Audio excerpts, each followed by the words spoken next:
Bueno, eu son Ledicia Costas, no encontro de novos escritores vou intentar responder a pregunta de pero realmente son tan importantes os premios literarios? Eu vou defender que sí, que os premios literarios son importantes, e non só son importantes, senón que para mí son fundamentais dentro do panorama literario galego. Voume centrar, a parte de diversas argumentacións, me vou centrar no sentido de que para min os premios literarios son un motor que motiva a creación literaria.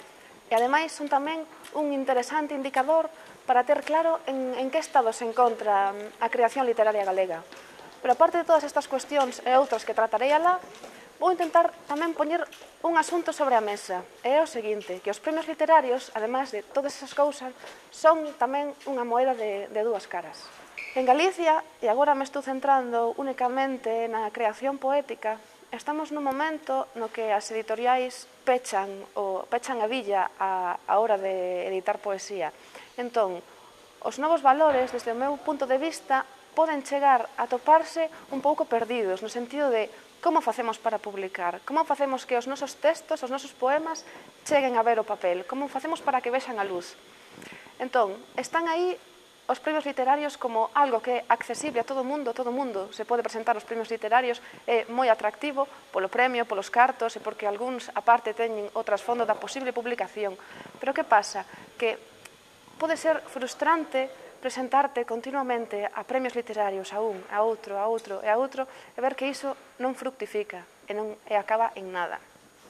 Considero que as editoriais deberían de mellorar o seu sistema a hora de publicar e ler as obras que reciben, no sentido de que é frustrante para un escritor ou para unha escritora enviar un texto a un editorial e que pasen 6 meses, 7, 8 meses, 9, un ano e que non saibas nada pola saturación que teñen. A poesía ten que adaptarse aos novos tempos. Así como a literatura evoluciona, o sistema literario evoluciona. Eu creo que hai que facer recitais, pero non recitais a bella usanza, senón que hai que sair un pouco deso no que estamos encorsetados e quitarlle ese peso solemne que teñen os recitais. Hai xente que xa está nesa liña. Sí. Estamos nesa liña, estamos traballando duramente niso para intentar que achegar a poesía a xente, que a poesía sexa algo da rúa, algo normal. A ver, a calquera persoa lle propós ir a un recital poético e botan as mans á cabeza, non? Pois isto vai máis no sentido de dicir como algo normal, que vou tomar por aí unha caña, unha copa pola noite, pois, aparte, mira, temos esta proposta, podes tomar esa caña ou esa copa, pero de fondo, pois, ter aí unha pequena proposta cultural. Pero non é o mesmo montar un espectáculo onde saen 5, 6, 7 poetas co papel na man a recitar e agora eu son tal persoa e recito isto, que facer algo metendo polo medio, por exemplo, música, concerto, artes plásticas ou por esa liña.